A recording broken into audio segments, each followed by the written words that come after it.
ఈనాడు అధికారంలో ఉన్న కాంగ్రెస్ పార్టీ ప్రజా ఆదరణ పొందుతూ ఒక ఎన్నికలకు మించి ఒక ఎన్నికల ఫలితాలు అది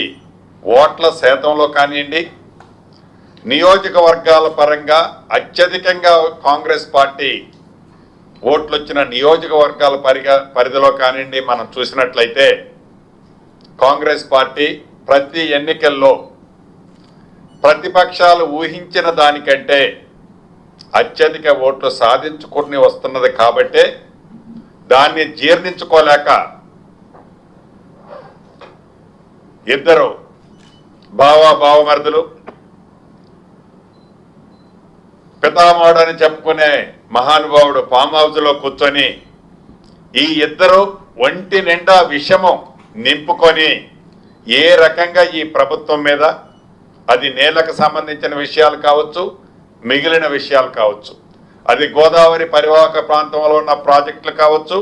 కృష్ణా పరివాహక ప్రాంతంలో ఉన్న ప్రాజెక్టులు కావచ్చు, ఈ ప్రాజెక్టుల మీద వారు మాట్లాడే తీరును చూస్తుంటే చాలా హాస్యాస్పదంగా, జనము అసహించుకునే విధంగా, నవ్వుకునే విధంగా, నిస్సిగ్గుగా ఎలా మాట్లాడుతున్నారో ప్రత్యక్షంగా మనం చూస్తున్నాం. మీకు తెలియంది కాదు, ఆనాడు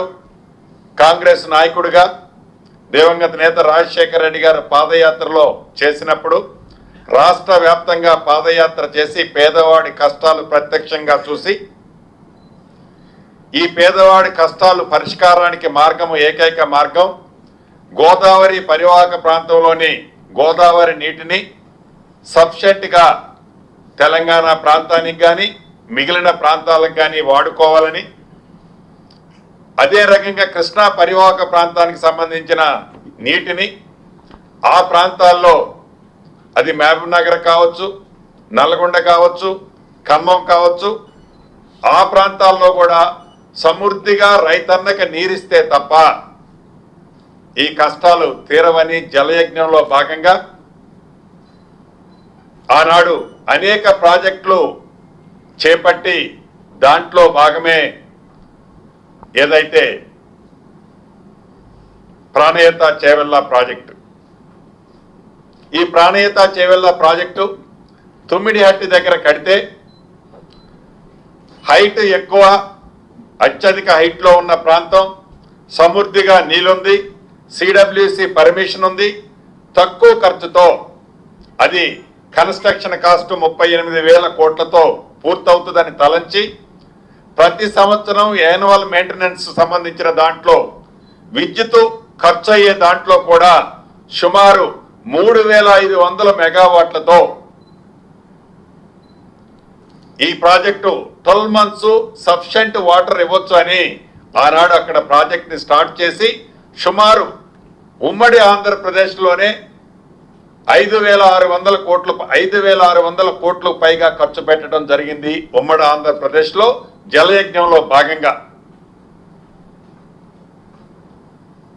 అటువంటి ప్రాజెక్టు రాష్ట్ర విభజన జరిగిన తర్వాత తెలంగాణ ప్రజల కోరిక మేరకు మా నాయకురాలు ఆనాడు యూపీఏ చైర్పర్సన్ గా శ్రీమతి సోనియా గాంధీ గారు తెలంగాణ ప్రజల ఘోషని గ్రహించి తెలంగాణ రాష్ట్రాన్ని ఇచ్చిన తర్వాత మాయమాటలు తమ్మి ఆనాటి ప్రభుత్వం 10 సంవత్సరాలు ఎవరైతే దొరల పాలన జరిగిందో ఆ దొరల పాలన జరిగిన టైంలో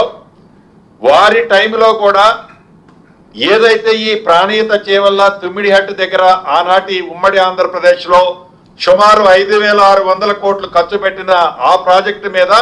వీరు ముఖ్యమంత్రిగా ఉన్ననాటి ఆనాటి ముఖ్యమంత్రి కూడా సుమారు 6,400 కోట్లు దీని మీద ఖర్చు పెట్టడం జరిగింది.